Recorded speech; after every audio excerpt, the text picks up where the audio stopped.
Welcome back to Get Fit Guy. I'm your host, Dr. Jonathan Su.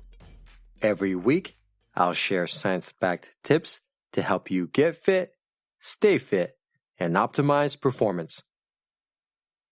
Summer is just around the corner, and outdoor activities such as walking, running, hiking, and biking are popular ways to stay in shape and enjoy the warm weather. Out here in Northern California, we've already experienced a couple of weeks where temperatures have reached the mid to upper 80s. I'm one of those people who naturally run warmer than others, and I also sweat a lot, so temperatures in the mid 80s are about the limit of comfort for me. You won't find me outdoors in weather warmer than that unless I'm soaking in a swimming pool and sipping on ice-cold lemonade. My family and I definitely enjoy being active outdoors during the summer. We love hiking the endless trails that the San Francisco Bay Area has to offer, especially ones that lead to secluded beaches where we can take a dip to cool off. But physical activity during warm weather also comes with some risks that you should be aware of. Keep listening to find out 2 summer fitness safety tips that help you avoid the dangers that can arise from the summer heat so you can stay active outdoors all summer long. Adequate fluid intake. One of the most important considerations when participating in physical activity outdoors as the weather heats up is adequate fluid intake. About 60% of the adult human body is made of water.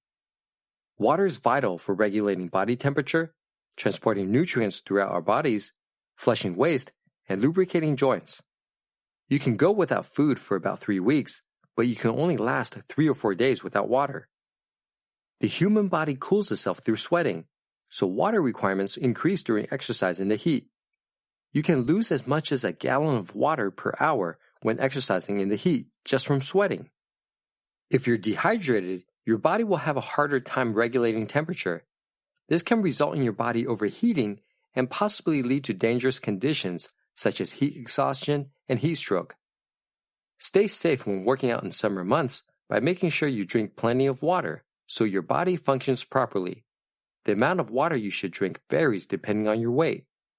In general, you should drink between half an ounce and an ounce of water every day for each pound you weigh. For example, if you weigh 150 pounds, it would be 75 to 150 ounces of water a day. Note that this is the amount of water you need just to stay hydrated without factoring in water loss through exercise.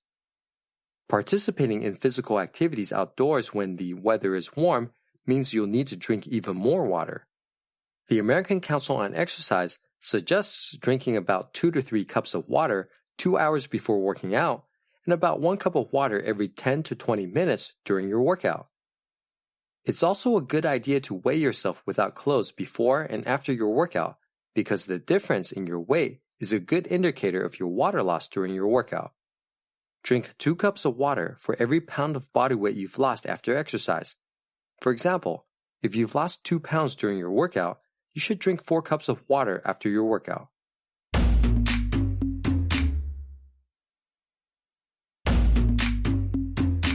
Avoid the heat. As we move into summer, you should also keep an eye on the heat index. The heat index is an index that combines air temperature and relative humidity. Also known as the apparent temperature, is what the temperature feels like to the human body. Heat index is an important consideration because the same air temperature at different levels of relative humidity will have an impact on how effectively your body can cool itself. When your body gets too hot, it begins to perspire or sweat to cool off. Evaporation of perspiration off the body is a cooling process that reduces the body's temperature. When relative humidity is high, the rate of evaporation from the body decreases and your body feels warmer.